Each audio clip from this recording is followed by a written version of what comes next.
안녕하세요. 치킨스탁TV입니다. 이번 영상에서는 요새 계속 언급되는 중산층의 개념에 대해서 이야기해 보겠습니다. 초기에 제가 이미 좀 이야기를 했던 주제인데 그 데이터도 좀 업데이트해서 체크를 해볼게요. 매년 어딘가에서 설문조사를 해요. 이런 설문조사가 나오는데 여기에 따르면 대부분 사람들이 자기가 중산층이냐 아니냐 물어보면은 나는 아니다. 심지어 어떤 사람들은 나는 하류층이다 라고 생각을 한다 합니다. 많이들 본인이 이제 가난하다고 느낀다는 건데요. 사실 별로 의미가 없는 조사라고 보는데 주변 지인들한테 이 질문을 던진다고 생각하시면은 답이 뻔한 그런 질문입니다. 그래서 도대체 이게 실제 어떻게 되는지 한번 보자는 거죠. 일단 OECD에서 보는 소득 기준으로 보면은 가구당 소득은 최소 3천에서 시작을 합니다.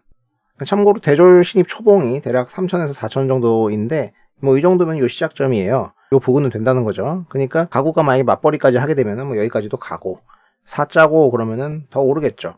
그래서 이거 다 합하면은 대략 한 50% 정도 되고요. 소득 기준으로는 이제 취업만 해도 중간은 간다. 다만 이게 30대 이하로 가게 되면은 40%로 확 떨어지게 되는데 이거는 일용 임시직, 무직 이런 거가 좀 같이 가는 것 같고 학력과 좀 연계되는 부분으로 볼 수 있겠습니다. 그래서 젊을 때는 착실하게 공부해가지고 테크트리를 타야 된다는 이야기가 나오는 배경이 되는 것이죠. 자, 가계의 동향으로 봤을 때 21년도 기준으로 이제 근로소득이 있는데 3분위 정도면 월 235만원 정도입니다. 곱하기 12 하면 2,800만원이거든요. 한 3천만원 된다고 생각하시면 되고 4분위는 한 4천만원 정도 됩니다. 여기 있는 사람들의 중위값은 대부분 들어가 있다는 거죠. 근데 월 600씩 버는 5분위로 가게 되면은 이 격차가 확 벌어지죠. 이제 여기서 그 체감이 느껴지는 건데요. 소득에서 쓰고 남은 게 가계의 저축액으로 가게 되는데 이게 이제 후에 자산 증식으로 이어지게 되는 거잖아요. 근데 버는 만큼 격차가 벌어지는 겁니다.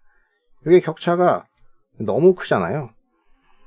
그래서 버핏이 젊은 애들한테 니들 주식 매매 이런 것만 너무 올인하지 말고 몸값 높이는 거에 더 집중하는 게 좋을 거야 했는데 그런 이유가 있는 거죠. 어차피 푼돈 굴려봐야 푼돈이니까 몸값을 높여가지고 투입 원금을 높일 수 있게 하는 게 현명하겠죠.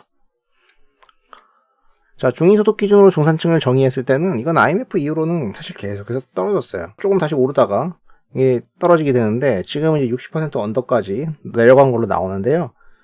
문제가 되는 빈곤층 같은 경우에는 좀 증가를 했죠. 자, 근데 이 표에서 핵심은 이게 다 빈곤해졌냐? 그게 아니라는 거죠. 이 둘의 합계를 이제 예전 합계와 비교를 해보면은 빠진 애들이 있어요. 이 표가 의미하는 바는 바로 여기서 누군가는 고소득자가 됐다는 거죠. 그래서 다들 조사하면 징징징 되는데 개 중에 아닌 사람도 있을 것입니다. 역시 사회는 각자 도생이죠. 자, 그래서 소득을 베이스로 자산을 쌓았을 거 아니에요? 가구당 순자산으로 보면은 대략 2억 5천에서 4억까지 됩니다. 평균 3.6억 정도 보면 되는데 가구당 요 정도 순자산 상태라는 거고 이 구성 같은 경우에는 정도의 차이만 있지 다 똑같아요. 부동산이 사실상 다입니다. 금융자산은 한 1억 정도 있는 것으로 보이죠. 근데 여기 뭐가 이상하죠? 여기랑 좀 차이가 발생하잖아요. 이 부채를 땡겨 썼다는 거죠. 국민 순자산 규모로 보면은 실제로 다 부동산이고 이 부동산도 그나마 이제 부채로 땡겨 놓은 거라서 부채를 뺀 순금융자산 같은 경우는 거의 없다는 것을 알 수 있습니다.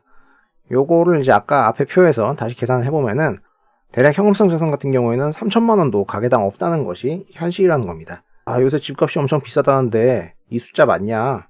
이렇게 생각하실 수 있는데 전 국민이 다 고가의 부동산 아파트에 사는 건 아니기 때문에 평균치가 됨을 감안하시면 됩니다.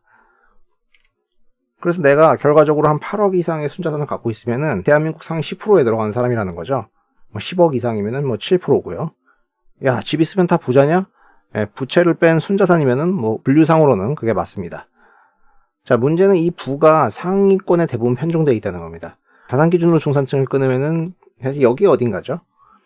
근데 인구를 10등분해서 구분했을 때 상위 8에서 10까지가 전체 자산의 75%를 보유하고 있습니다. 한마디로 빈익빈부익부가 엄청나다는 것이죠. 그러니까 이걸 보고 있으면 나머지 한 70%가 죽는 소리 하는 게 어느 정도 설명은 됩니다. 하지만 막상 까보니까 사람들이 생각하는 중산층의 순자산이라는 게 원하는 거는 7.7억이고 쥐고 있는 건 3억대입니다. 즉 이상은 높은데 현실은 그렇지가 않다는 거죠. 만약에 이게 되면은 상위 10% 정도 된다는 거죠. 그래서 사실 다들 바라는 거는 구분상으로는 상위권에 해당을 하고 만약 정말로 본인이 통계치 하에 중산층이 되기를 원한다면 그거는 엄청 불가능한 숫자는 아니다. 이미 그럴 수도 있고요. 자, 그런데 쥐고 있는 자산이 다 부동산이었죠. 지금처럼 전 국민 모두가 쥐고 있는 부동산을 가지고 다 같이 가치가 올라가지고 이익이 실현돼서 부자가 된다는 거는 이런 희망사항이 많이 들어가 있겠죠. 근데 이것만 겨냥해가지고 이제 사회적으로 이야기가 되고 정치가들도 뭐 썰을 풀고 그게 무한 반복되고 있어요. 또 이제 그게 먹혀 들어가는 거는 현재 가구당 대체대표가 대부분 그런 식으로 구성이 되어 있고 뭐 다수가 거기에 동조하면서 벌어지는 현상이겠죠. 근데 정작 정치는 돈도 많고 땅 많은 애들이 하고 있다는 게 불편한 진실. 자, 앞으로 뭐 극도의 고령화 사회가 되고 복지 정책을 펴려면 세수가 있어야 되는데 위에서 돈 있는 애들한테 뜯지 않으면 나올 데가 없으니까 모두가 쥐고 있는 부동산에서 세금 떼가려고 하는 게 크게 변하기 힘든 구조죠. 실제 그렇게 되고 있고요. 여기서 뭘 바라기에는 조금 난이도가 있습니다. 자, 그래서 뭐 내가 등천을 하고 싶다 그런 의식이 있다면 뭔가 다른 방법이 필요하다는 거고, 앙드레 코스텔라니가 제시한 사업, 투자, 결혼 셋 중에 하나, 어떤 충분히 다른 방법을 모색하지 않으면 어렵다는 겁니다. 근데 다들 그거보다는 제밥에만 관심이 많으니까 보통 첫걸음도 못 나가죠. 주식 투자 같은 경우도 뭐 한다고 하면은 이게 마법 상자가 아니기 때문에 매매로 공중 3회전을 돌리지 않는 이상은 결국에는 기업의 수익성만큼 가져가는 거라서 일찌감치 시작하고 또 시드의 원천이 되는 몸값을 높이고 근검 절약, 저축도 하면서 해야 된다는 것을 의미하는 것이죠. 아니면 뭐 최근 스타트업 선수들처럼 인생을 걸고 사업을 해가지고 성공을 해서 대박이 나야 됩니다. 스톡옵션 대박 뉴스 같은 거 보셨죠? 그것도 시나리오 중에 하나입니다. 그리고 매우 희박하지만은 대리사회가 되는 방법도 있기는 합니다. 또 번외로 매주 로또도 열심히 긁는 분들이 있습니다. 로또 1등이 되면 대략 10억에서 한 30억 정도 받잖아요. 연금 복권 같은 경우에는 요 환산하면은 한 16억 정도 됩니다. 이게 적은 돈이다 하는 분들도 있겠지만은 엄청 높은 거였죠. 단박에 상위 7%가 되는 것이다. 된다면은 의미가 있습니다. 어쨌든 한 장이라도 긁는 사람에게 신락 같은 확률에도 있는 거잖아요. 그리고 체육적 재능이 있는 사람들은 올림픽 메달에 도전하는 방법도 가능하죠. 금운동 편차가 좀 큰데 금 기준으로 하나 따면 6,300만 원이고 연금이 매월 100만 원, 죽을 때까지 세금 없이 나오는데 70년 정도 받는다고 가정해야겠죠. 그 뒤로는 사실 더 따도 일시급 보너스다. 그리고 다른 종목 같은 경우는 모르겠지만 양궁 같은 경우에는 개인당 뭐 한 2억 정도 보상금을 줍니다. 안산 선수 같은 경우에는 3관왕이니까 조금 많이 받겠지만 양궁 개인전 금메달 하나 땄다는 거 기준으로 계산을 해봐도 대략 한 11억 정도의 가치가 있는 셈입니다. 그래서 여기다가 운 좋으면은 방송 출연에다가 뭐 광고, 스폰서 이런 것도 있을 테니까 메달 하나로 인생 역전이 되는 거라고 평가할 수가 있겠죠. 그러니까 사실 국가대표 선수들이 이 약물고 하는 게 애국심과 뭐 자아실현 욕구도 있겠지만은 어떤 현실적인 보상이 있기 때문이겠죠. 근데 올림픽은 4년에 한 번 메달리스트 될 기회가 그때밖에 없잖아요. 종목이 이렇게 많지도 않고 그 중에서 세계 1등 탑 되는 거는 정말 어려울 거고 하라고 해도 못하는 사람들이 많을 겁니다. 그만큼 상징성이 있으니까 그만한 대가를 받는다고 볼 수도 있겠죠.